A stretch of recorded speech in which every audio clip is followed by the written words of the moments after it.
this is the final, or final for now, video in the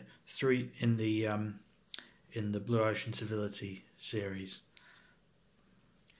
This is the summary, a very clear and concise way of understanding exactly what it is. So, to make it clear, I will start with income and classes.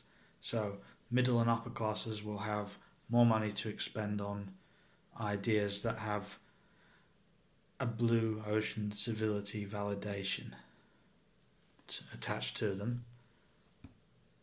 This would be based upon online debates or other sources that are well documented and within certain databases and can be referenced.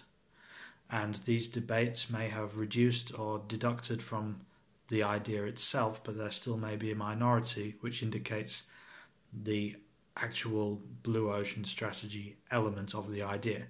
It may be a bad idea, it may be a good idea, it could have success or it could not. But to have honour by submitting yourself to an idea and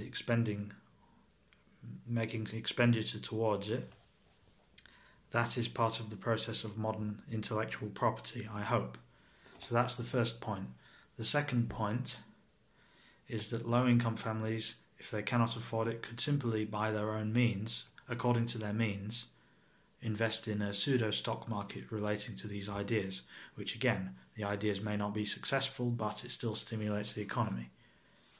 3, and I didn't fully explain this, perhaps it slipped my mind, a company or a corporation could have a strategy or an idea. If the company or corporation folds, they could still support certain poor, low-income families simply through the jobs that are taken on by the ex-employees, who then raise money and under the company's name and banner still exist and can be revived in the future.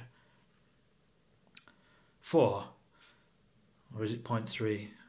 Never mind. Point 3 or 4? I think it's point 4. In the future, a science behind Blue Ocean strategy may be necessary because of the hotly contested space between companies in a new information age. Point number 5,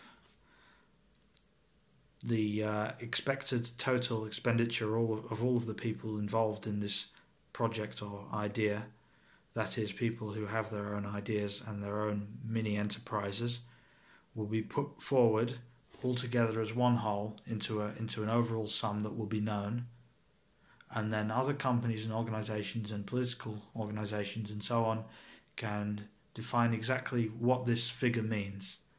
Obviously this figure would be an aggregate of everything that has expectedly been spent by all of the different people involved. It wouldn't actually be a collected total in the company.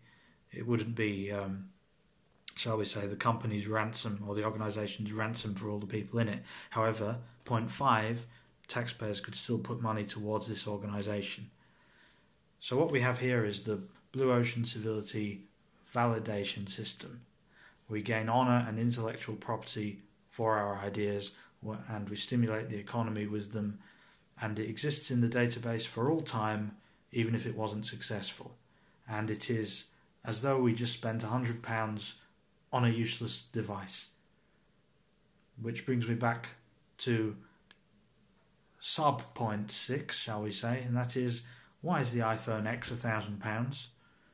So I hope that gives sufficient food for thought. Obviously this is a very unusual series of videos. If I had subscribers, which as of yet I do not, people would come to expect this from my videos, but I hope there is still value to them.